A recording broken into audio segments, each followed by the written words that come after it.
The moment these uncanny eyes detect motion, they wake up and speak.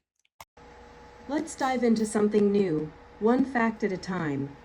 Whether it's science, history, or the latest. And this entire system runs on Teensy 4.1 with dual SPI displays for the graphic eyes and wave audio triggered in real time using a PIR motion sensor. But getting smooth animation and audio playback running together wasn't as easy as it sounds. Thank you for calling.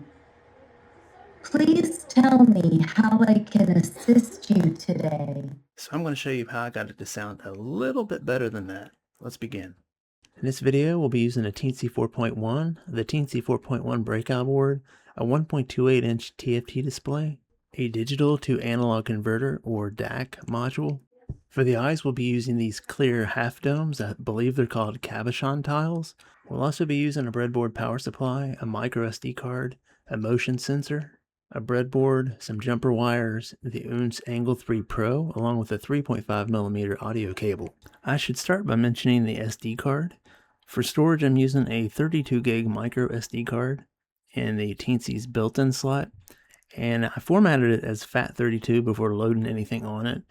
For the voice files, I used Audacity to export them as a standard 44.1 kilohertz 16-bit WAV file so they match what the Teensy Audio Library expects. Once they were exported, I just copied the WAV file straight onto the SD card, and I named them Track 1, Track 2, Track 3 so that it matches what I have in the code. For the eyes themselves, I mounted each TFT display onto a 3D printed circular bracket using these M2 screws to hold them in place.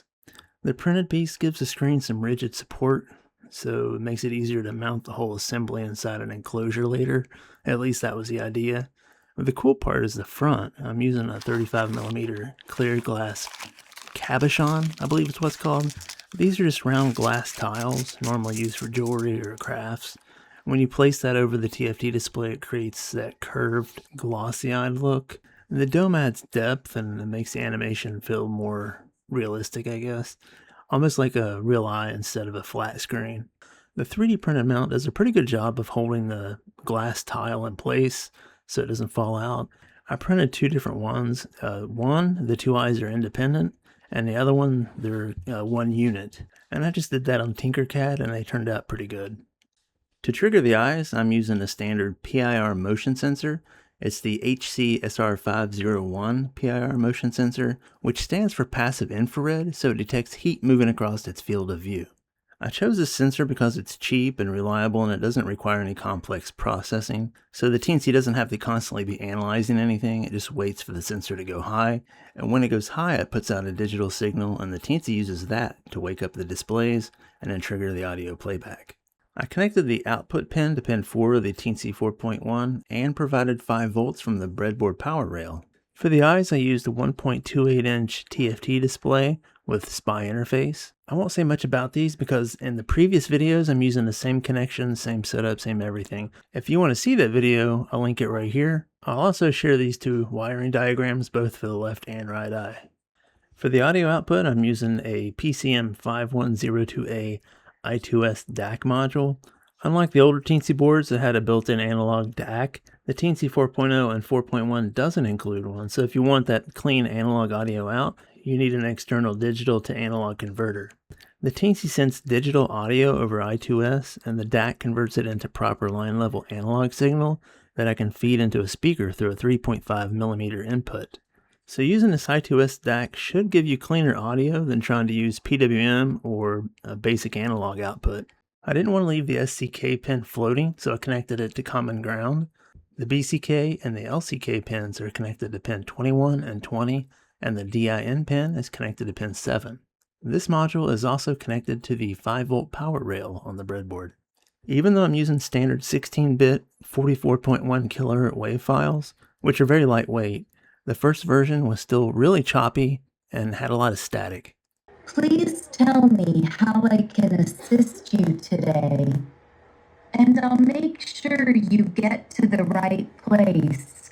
This wasn't a decoding issue, it was a timing issue. The displays were pushing thousands of pixels while the audio stream was being read from the SD card, so I optimized the frame rate during playback and let the audio system breathe a little bit, and after that everything seemed to run a little smoother. It really helped a lot when I kept the eyes mostly still while the voice was still playing. Let's dive into something new, one fact at a time. Whether it's science, history, or the latest discoveries, learning is a journey, and I'm here to guide you every step of the way. During playback, they look straight ahead and just blink naturally, and that dramatically reduces how many pixels are being pushed to the displays. Then once the audio track is finished, it goes back to 25 frames per second, and that's more like the uncanny eyes that we've been using. I also tried putting my own voice lines in here, and I thought it sounded a little bit better than the text-to-speech. Hello, this is a test for track number 1. Track number 1 complete. Maybe that's because real human speech is naturally smoother than a synthetic text-to-speech that I got off the computer. Let me know what you think.